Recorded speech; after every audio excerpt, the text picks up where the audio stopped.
Good afternoon. It's an honor for us to have Mr. Csaba Sándor Tabajdi here with us. Thank you for the honor of joining us at the Institute for Cultural Diplomacy here in Berlin and for your keynote speech which you just had.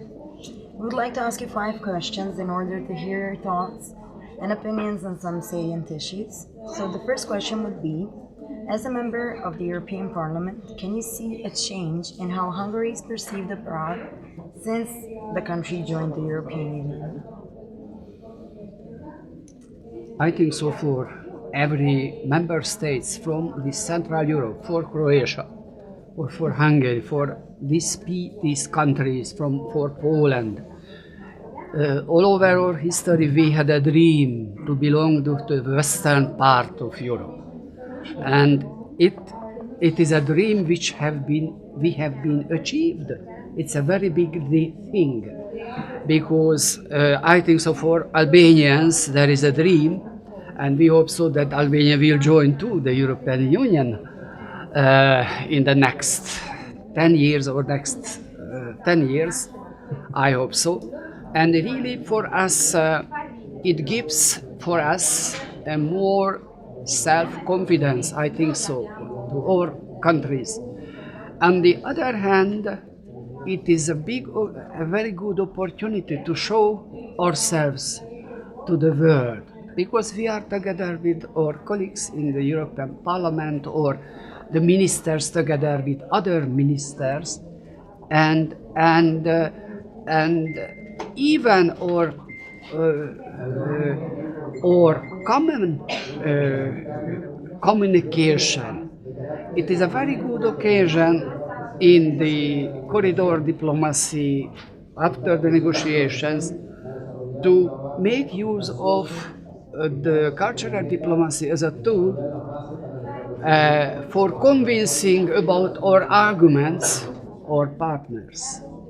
And I think so the prestige of my country has been strengthened to big extent when we are a part integral of a big community, now even more with Croatia, which is the 28th member state of the European Union, more than 500 million community. Really, it is a very big community. Unfortunately, in our countries, the everyday citizen cannot feel this feeling, unfortunately. And because of the crisis, because of the economic social problems, even there are a very high level of Euroscepticism. But who are decision makers? We know very well it is the biggest opportunity in our history for becoming of the European big family in every sense, not only from economic point of view, for showing our cultural values or scientific achievements.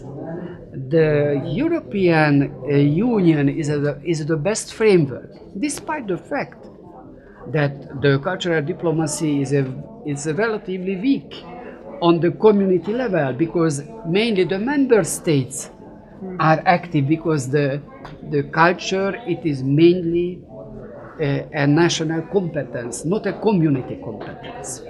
But I think so for the prestige of the country, for every country, the member state, the status of membership of the European Union, it is increasing the prestige of every country. Thank you. Sir, I wanted to ask, what is your opinion on Hungary's involvement in international politics, and do you think cultural diplomacy can be used in a larger extent? When I wrote my PhD about this topic, about this cultural exchange, and I have been a cultural attaché in Moscow, and I started my activity as a cultural attaché.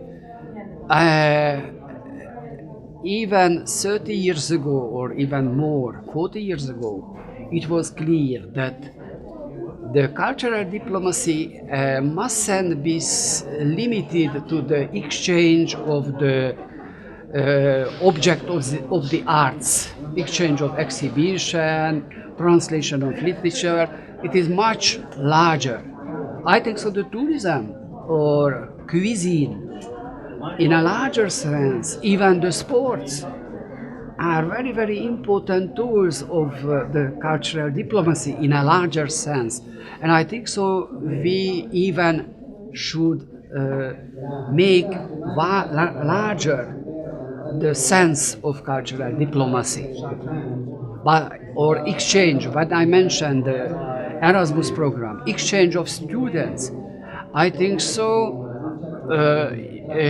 one Croatian student in Berlin or in United States, she is representing the Croatian culture, the Croatian nation, Croatian identity, and I think so the students or trainees or who have a very, very important role because there are diplomats, cultural diplomats of their own country. Why I think so? It is a very large concept of the cultural diplomacy. My country is trying to use because we are not a big economic power.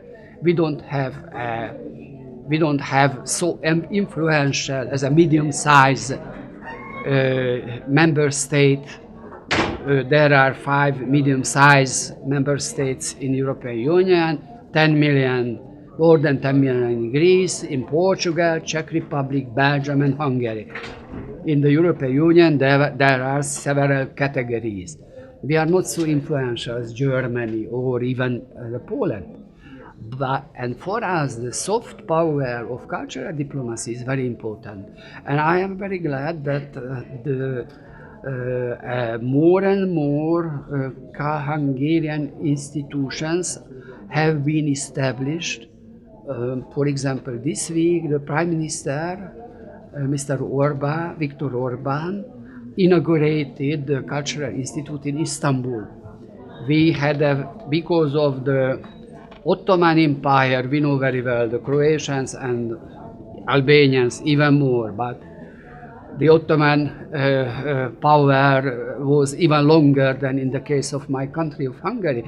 In the case of Hungary, it was only 150 years. In your case, in the case of, but the Balkans countries, it was 400 years long. But because of these historical events, which was not so peaceful, because we have been occupied, but we have a roots, for example, with Istanbul, with Constantinople, even historical and other cultural roots. And these institutions are serving the interest of our country for showing ourselves, and it can be useful. It can have even economic benefits. I think so. Cultural diplomacy can be very, very useful, even in economic field. I am sure it is one of the best investments, in my opinion, because they say, oh, it costs very much exhibition or demonstration of Hungarian wines or a literature event performance. It costs very much, and it is not a clear benefit profit. No, long term, even on medium term, it can be very, very useful. Yeah. Even in economic field, I am convinced. I'm sure as well. It's a real power, more than simple soft power. Please, next question. Thank you. What would you say are the prospects for Hungary and the European Union in the future? And what do you think, which are the challenges and which are the benefits? I think so. The challenges and benefits are common. We must go out the deepest crisis of the European Union. It is an economic crisis, social crisis, and to some extent, political crisis. And I don't think so that with the national tools, with national solutions, we can solve all problems. In my contribution, I refer to the fact that even Germany is smaller than a medium-sized province in China, or my country is a half of the city of Shanghai in China. In this very strong economic competition, world competition, we can be strong only together. Okay, really, there are debates. What are the community competencies? What are the national competencies? Whether the European Union is threatening the national sovereignty? I don't think so. Yes, we restricted our sovereignty voluntarily. But on the other hand, when I am speaking about European Union, I can confess, but much have been enlarged our competencies, because before them we haven't been sitting around the table. And if we are well informed, if we are intelligent, we can influence on European issues and even global issues. But our country in itself, 10 million medium-sized European member state, cannot achieve very much, very openly. And I think so we must discuss these issues, which is the community competence or national competence. But I think so we must, there is no alternative of the European integration. I think so. No alternative. And we must go out of this crisis. We will go out. It is not the end, but there are some good signs for going out of the recession. It is not only the end, but with the economic governance, the banking union, with the several measures, we will be able, and it is not true that the Western world, Western Europe is declining. Not. We have a lot of resources, lot of problems, but we have a lot of resources in the global competition. Could you share with us your ideas on the relations between EU and this partnership between Russia and China? For the EU, both countries represent as strategic partners. There is a strategic partnership between EU and Russia, EU and China.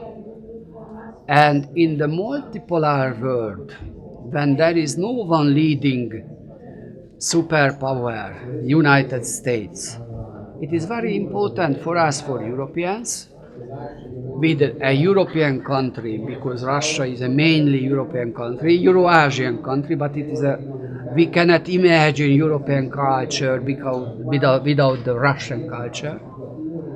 And China, really, it is a big challenge for us, but not enemy. There is a competition, but there is a cooperation. There is a debate, but it must be a dialogue with both countries. Only with these principles, dialogue and debate, competition, and at the same time a cooperation. Because if we wish become, the European Union, Europeans, we wish become a global player, we must have a normal relationship with both countries. There are differences in the values, because all concepts concerning the human rights or the social equality is different from the Russian or the Chinese concept. But we must discuss it in a normal way. To big extent, for Russia and for China, the European type capitalism is more European capitalism is more attractive than American type capitalism. The European social model is more attractive. Thank you. Can you tell us how has Hungary used cultural diplomacy so far, and do you think it could be used even more? I think so. I am generally satisfied. Yes, of course, there are a lot of reserves, but there are very good initiatives.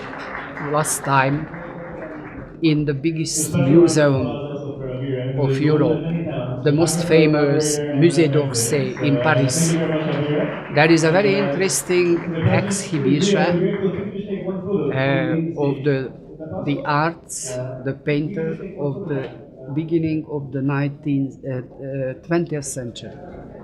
And not only the Hungarian pictures have been demonstrated, but those French pictures too, which have some relationship, because in that period, in winter time, the Hungarian painters went to Paris for the studies, and summertime they returned to Hungary and they made their pictures. And I think so. This is the relationship that when we are demonstrating our culture in the framework of the other cultures. For example, for me it would be very interesting a common exposition of Mestrovich, this famous genius Croatian sculpture, and genius Romanian sculpture Brancusi, or the beginning of the 20th century, the so-called modern style in German, Jugendstil, in French, Art Nouveau. There are also very interesting similarities in Central Europe, in Czech Republic, in Austria, which was the cultural center at that time, in Croatia, Hungary, Romania, in Serbia, in Vojvodina, wants to show together this period, the interrelations between these countries' cultures and arts. Thank you for your time, sir. Thank you very much. Honor, pleasure, and a privilege Hvala to be lepa. here today. Hvala lepa. You're very welcome. Thank you very much. Thank you very much. Thank you.